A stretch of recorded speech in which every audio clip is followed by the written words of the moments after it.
nada más por lo que yo puedo observar, a mí me parece que los progresos en ese sentido han sido muy reducidos o prácticamente nulos, porque todo lo que yo veo es que es una educación muy mecánica, en la que se está demasiado basada en toda una serie de cartabones bastante rígidos y que no verdaderamente hace que el estudiante aprecie el idioma, lo disfrute y trate de manejarlo mejor, ¿no? Quizás para mí debería ser el fin de la enseñanza de un lenguaje. Estamos viviendo en estas épocas una verdadera invasión, si no es que ya prácticamente una ocupación por parte del inglés hacia nuestro país, ¿no? Esto ya lo anunciaba don Daniel Cosío Villegas desde 1946 y se basaba en las predicciones que hacía José Vasconcelos en sus memorias, en el Ulises Criollo y sobre todo en La Tempestad. Está viendo venir una fuertísima invasión de culturas.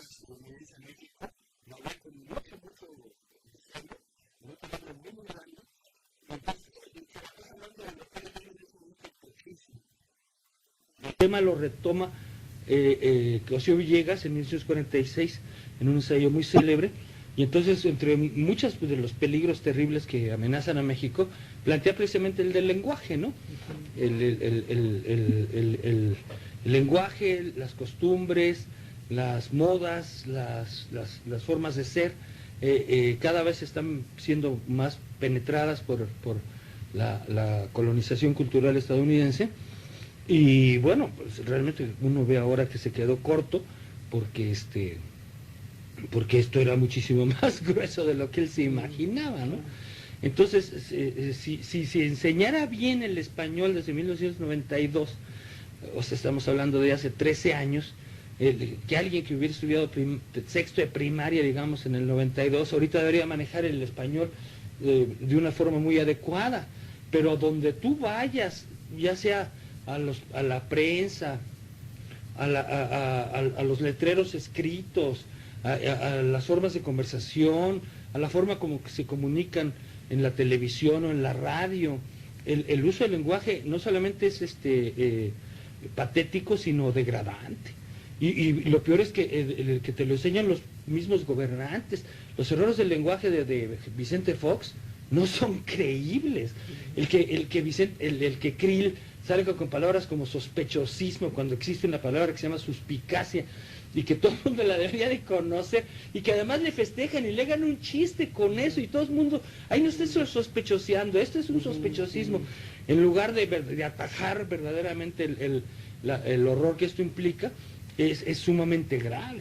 Entonces, yo no sé ya muy concreto y muy específicamente cómo se ha manejado todo esto, pero los resultados son patéticos. Sí, y ya que sitúa a Vasconcelos, de hecho Vasconcelos en su época, él planteó la hispanización frente a estas tesis que venían de la antropología, por ejemplo, de Manuel Gamio, de Moisés Sáenz, que bueno, planteaban las tesis de Franz Boas, que eran recientes en ese momento, y que bueno, frente a la posición ideológica de la hispanización de los conceptos, planteaban simplemente el reconocimiento de la diversidad cultural. Después, que bueno, la enseñanza se consideraba bilingüismo como un instrumento de enseñanza, en vez de que los conceptos se titulaba el monobilingüismo en español. De hecho, las clases de escuela se instalaron en pueblos donde se hablaba español, donde no se hablaba, con la cultura, por supuesto. Mira, yo pienso que en realidad no son textos excluyentes, ¿no? Que ahorita, con la distancia que tenemos, deberíamos hacerle tanto caso como a Vasconcelos como a Gamio, ¿no? Y a todos los que después impulsaron el valor y la conservación de las lenguas indígenas. Yo no creo que para nada nos caiga mal aprender otros idiomas, al contrario. Como escritor a mí luego me acusan mucho que tengo citas en otros idiomas, que hablo en francés, que hablo en italiano, que hablo en alemán, y digo, bueno, pues, ¿y por qué pones eso? Le digo, pues para que aprendas, cabrón, ¿no? No te va a caer nada mal que conocer otra palabra, ¿no? Otro idioma, ¿no? Entonces, sí, yo sí creo que mientras más universal seas, mucho más se te va a ampliar la cultura. Ahora, tampoco me rechazo yo la posición de Vasconcelos, porque siempre tienes un punto de partida, tienes una base, para bien o para mal, y la que tenemos ahorita es el castellano en nuestro país, ¿no? Entonces, si esa es nuestra base, yo creo que deberíamos, cuando menos, de manejar el castellano de la forma más limpia, más adecuada posible. Y sin que eso quiera decir, por supuesto, que no aprendas otros idiomas, y mucho menos que no te intereses por conservar y por preservar las lenguas de todas las culturas, que son 50 y tantas en nuestro país, ¿no? Yo no creo que se rinda. Yo creo que el lenguaje a la larga lo decantan no las academias de la lengua, ni los grandes especialistas, sino las sociedades mismas, los pueblos mismos, ¿no? Entonces, de pronto, pues hay una serie de palabras, una serie de barbarismos en un momento dado, pero que el uso los legitima. Y si la gente los está utilizando y se maneja bien con ellos, bueno, pues ni hablar, ¿no? Yo creo que hay que admitirlo y que hay que aceptarlo. Si no es un horror la variación que hicieron, ¿no? Que entonces sí habría que poner una señal de alarma, pero creo que no ese es el caso. En realidad yo creo que sí se debe de tratar de manejar el lenguaje lo mejor posible, pero es el tiempo el que fija el lenguaje, no son los académicos, claro. No son las academias. De hecho, las academias están atrasadísimas. La Real Academia, bueno, para empezar, que nosotros tengamos una Academia Mexicana de la Lengua que es supeditada a la Academia Española, es serio, es grave desde un punto de vista, porque como tú sugerías hace un momento, efectivamente los lenguajes se van modificando y adquieren características muy particulares según la cultura, según el país, según las condiciones que existen. Entonces, los europeos han entendido esto bien, como ellos han manejado la idea de una comunidad donde haya una federación, donde se respeten lenguajes, donde se respeten costumbres, y a la vez haya una unión. Entonces ellos pudieron muy bien darse cuenta, al hacer traducciones de los textos que se escriben en castellano, y entonces ponen traduit del español mexicano, o traduit del español peruviano, o argentiniano, ¿no? Entonces te hacen una distinción, es del español de tal país, es el español cubano, es el español mexicano, es el español argentino, es el español uruguayo, y es el español de España, porque efectivamente son muy distintos, ¿no? Y este es un problema muchísimo más complejo y mucho más serio de lo que parecería. La tendencia, por supuesto, de España, como buen país etnocentrista que es uno de los más etnocentristas que existen, es a tratar de uniformar e imponer sus criterios. Pero la verdad es que cada país de pronto va manejando toda una serie de características que además son muy importantes porque manifiestan la idiosincrasia, el pensamiento, la mentalidad del pueblo de donde surgen todas estas variaciones lingüísticas, ¿no? Y yo creo que se deben efectivamente de respetar enteramente. Entonces sí, yo admitía, bueno, el uso de otras formas de lenguaje de otros países, admitía, por supuesto, las hablas coloquiales, que pueden variar enormemente de un sitio a otro, ¿no? Y me parece que todas esas son formas de lenguaje correctas y adecuadas y funcionan. Aquí yo estoy hablando de literatura, ¿no? Si en la literatura tú manejas el lenguaje con toda una serie de modismos y de variaciones ingeniosas, como lo hace, por ejemplo, Luis Zapata, el autor del Vampiro de la Colonia Roma, y la novela es buena, mira, yo le acepto todas las modificaciones del lenguaje que le quiera hacer, ¿no?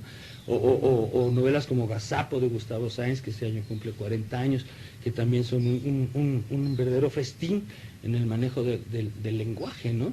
El rescate del albur, el rescate de las hablas coloquiales, de particularismos muy, muy especiales. Yo creo que todo se vale, que en literatura al menos es perfectamente, si lo haces bien y los libros son legibles y son disfrutables, adelante, ¿no? Ahora, ya sin términos generales es muchísimo más difícil plantearlo, porque evidentemente tú puedes decir, bueno, todas las formas de lenguaje o de habla oral son válidas, ¿no? Pero ahí, lo que te digo, repito un poco lo que te decía antes, es el tiempo el que valida, ¿no? Por ejemplo, ahorita si tú ves a Cantinflas en una película, ese es el detalle, puede haber muchísima gente que no entienda simplemente el título, ¿no? Porque en los años 30 el detalle era un matiz muy específico que se le daba a las cosas, ¿no? Sí. Entonces tiene una connotación y un significado que ahorita ya no tiene. Sí, ahora, tú ves la película y la película es sensacional, entonces a mí me vale una chingada. ¿Por qué? Porque veo la película, me divierto enormemente con ella y aparte entiendo perfectamente bien qué querían decir en los años 30 con la cuestión del detalle, ¿ves? Hay una cosa del lenguaje que se nos olvida mucho, que es que las palabras no son entidades en sí, que tienen un significado en sí, pero que en realidad funcionan en torno al contexto en el que se hayan escritas. Entonces, la frase determina, modifica el contenido del lenguaje. Y entonces esa contextualización en donde se hayan ciertos regionalismos, coloquialismos, germanías o lo que le quieras llamar, no son tan difíciles de penetrar porque están inscritas en todo un contexto verbal y ese contexto verbal se explica. Por eso nosotros podemos leer, por ejemplo, a Cervantes, que obviamente que hace 400 años el español estaba en otras condiciones, y si ahora lo lees, pues puede haber ediciones con glosarios y con notas al pie de página que te expliquen muchísimas cosas. Pero si no tienes esos glosarios y si no tienes nada, todo ese tipo de cosas, tú de cualquier manera puedes leer perfectamente bien el lenguaje, por muy de hace 400 años que sea, porque el contexto te lo va explicando todo. Y por eso podemos leer el lunfardo de Argentina, por eso podemos leer las hablas coloquiales de Chile, por eso podemos entender los cubanismos, y por eso podemos tener una literatura muy rica en hablas orales o en rescate de hablas coloquiales en distintas partes. Bueno, Derrida era uno de los lingüistas más extremos que hay, junto con Bakhtin y con todo con Bartres, llevaron todas estas cuestiones a un nivel muy sofisticado. A veces le llamaban estructuralismo, otras veces le daban otra serie de denominaciones, pero en ese sentido estaban manejando una tesis que se venía creando desde muchos decenios anteriores, ¿no? Que fue el purismo que empezó a surgir desde fines del siglo XIX, y que uno de sus grandes ejemplos, me parece a mí, es el libro de Alfonso Reyes que se llama El Deslinde. Él no estaba hablando de lenguaje, estaba hablando de literatura, pero decía, la verdadera literatura es mejor mientras más pura es.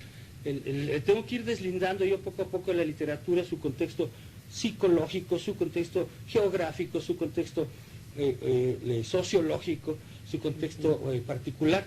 Y entonces a lo que llegabas era una forma supuestamente de literatura pura. La experiencia ha demostrado que quizás Derrida podrá estar bien en el planteamiento de sus ideas, pero en la práctica la verdad es que es otra cosa muy diferente. Y si nosotros nos partimos de la base de las palabras en sí fuera de su contexto, es que realmente las palabras entonces no tienen sentido. Sabemos que esa cosa que está ahí es una silla, pero es un concepto que ya tenemos inoculado desde que nos educaron desde un principio, ante el cual estamos de acuerdo.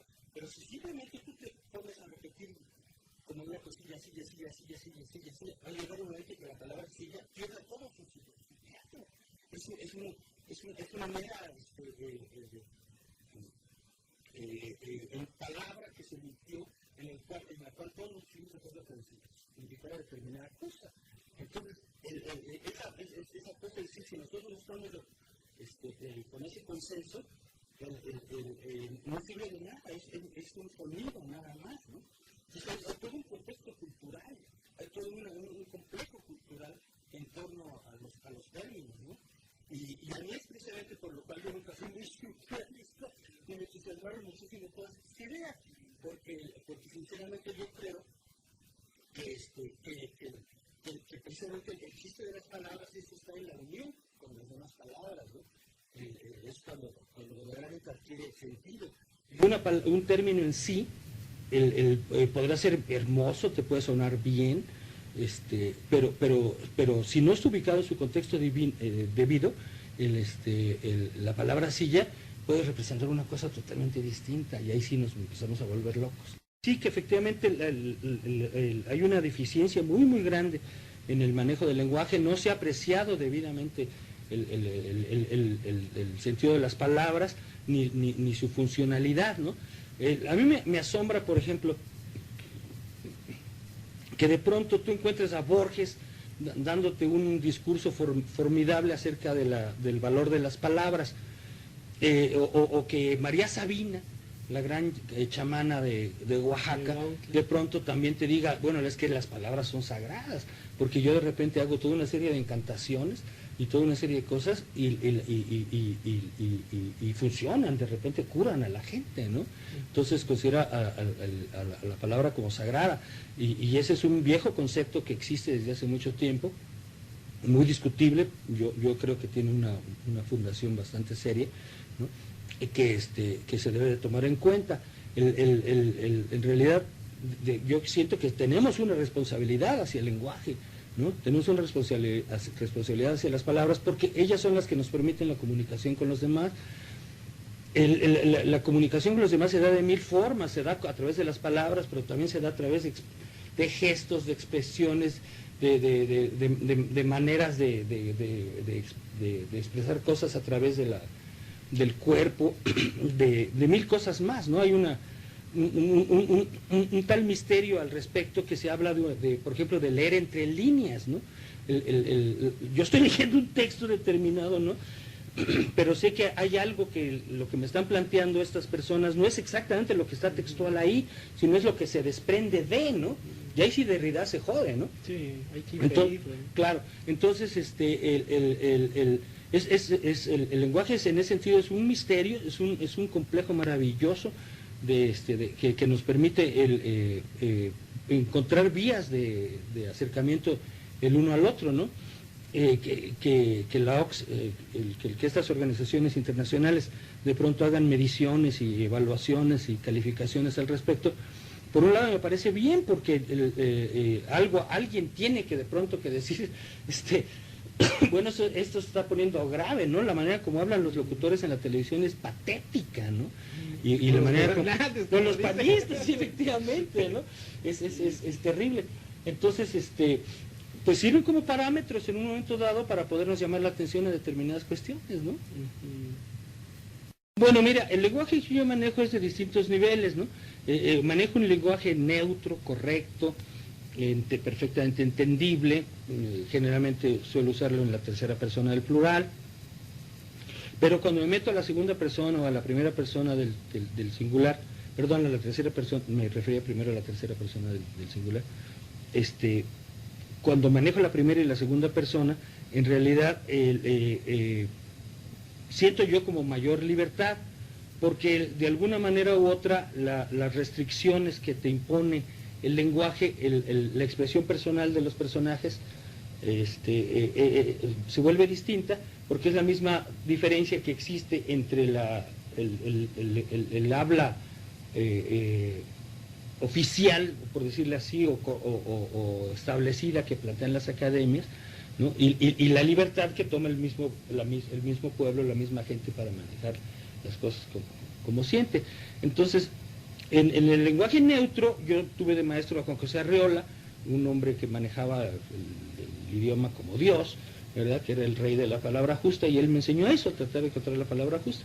Pero también me enseñó que la palabra justa no solamente se podía dar en los usos del lenguaje de una forma de la corrección establecida, sino que también se podía dar en el manejo de las aulas coloquiales. Entonces yo empecé a manejar las aulas coloquiales desde pues, casi los 13, 14 años, 12 años. Y estuve con Arriola cuando tenía 16 y Arriola jamás me vetó, sino que al contrario me alentó y le encantó la manera como yo jugaba con las palabras.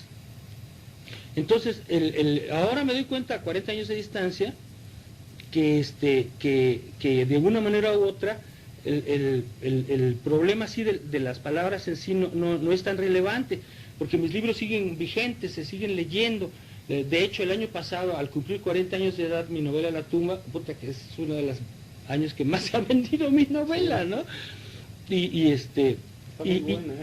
hace 2 semanas acaba de aparecer en el suplemento El Ángel un ensayo sobre mi novela Se está haciendo tarde, que escribió Christopher Domínguez, que no es precisamente de mi liga ni de una de las gentes que simpatizan conmigo, en que considera, o no lo dice directamente, pero de entender que la cuestión del lenguaje, de las palabras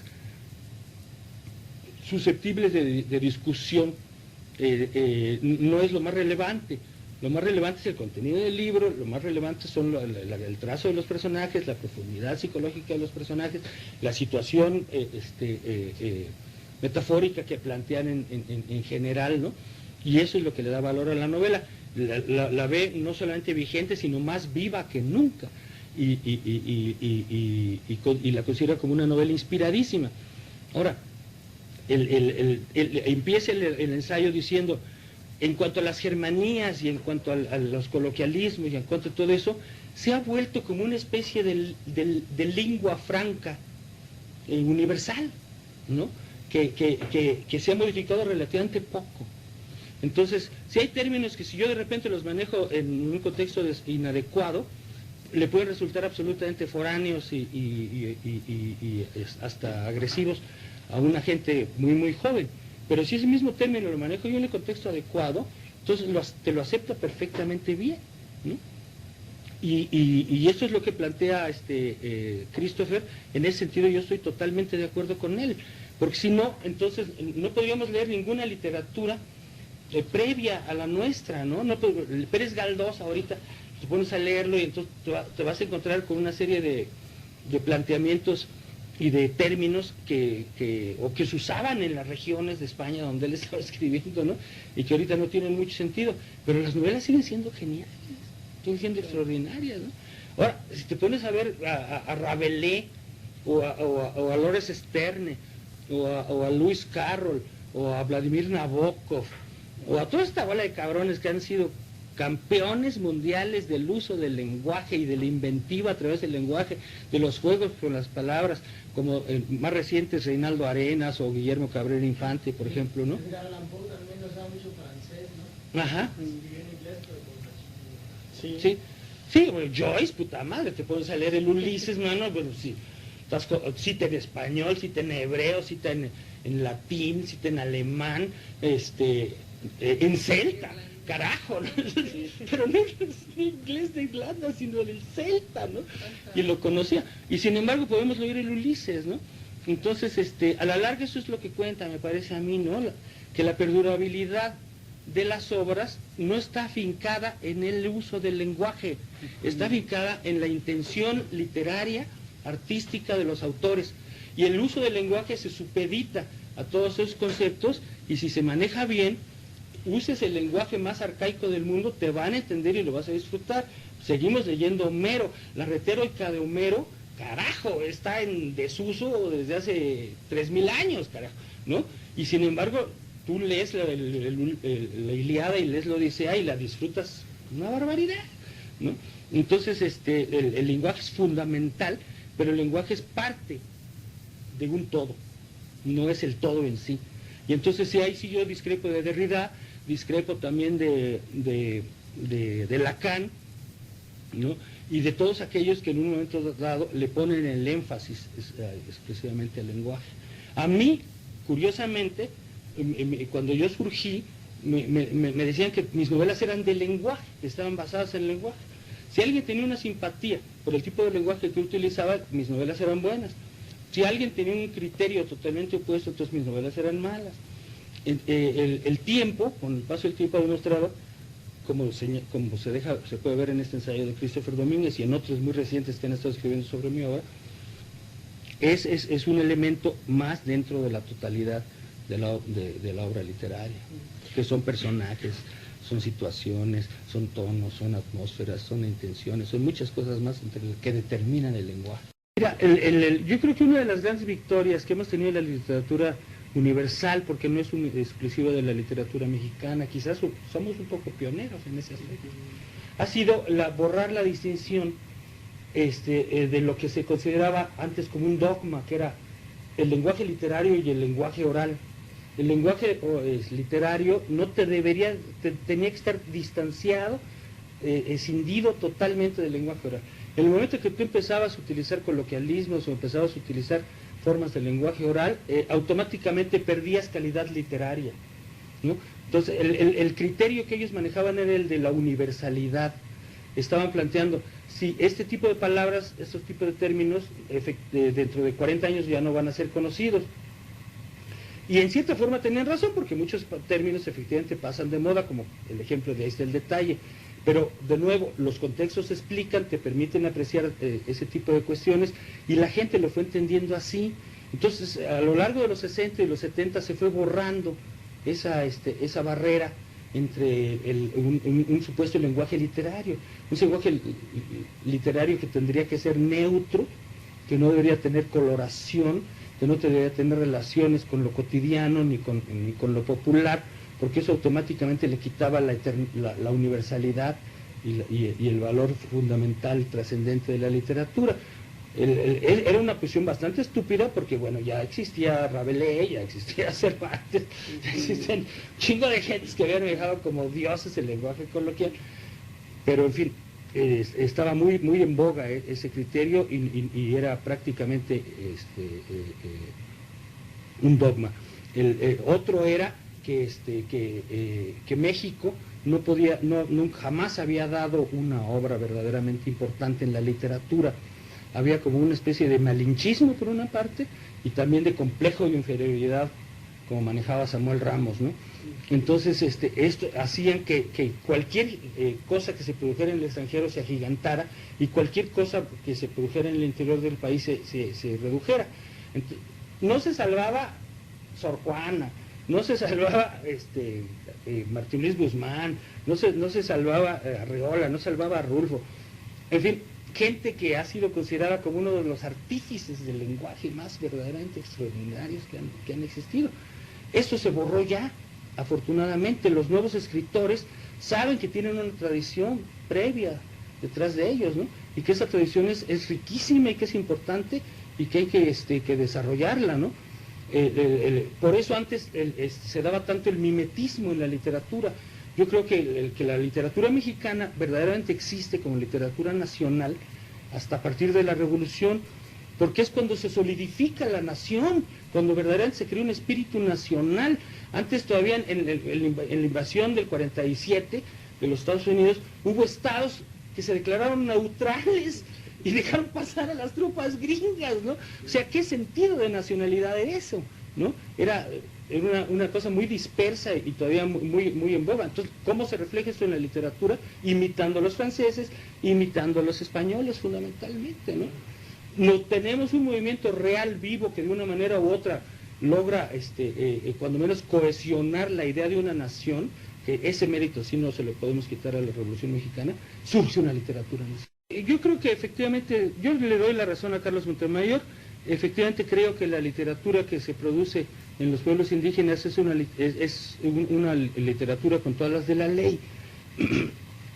Me parece también que durante siglos se ha discriminado al indígena, se ha discriminado sus idiomas, de hecho se ha desalentado, ¿no? No sé si has leído últimamente la novela esta tan padrísima de Enrique Serna que se llama Ángeles del Abismo, que está ubicada en el siglo XVII, ¿no? Y muestra toda esta serie de problemáticas en esa época, ¿no? Y una de ellas es que el náhuatl es algo que hay que abolirse por completo, ¿no?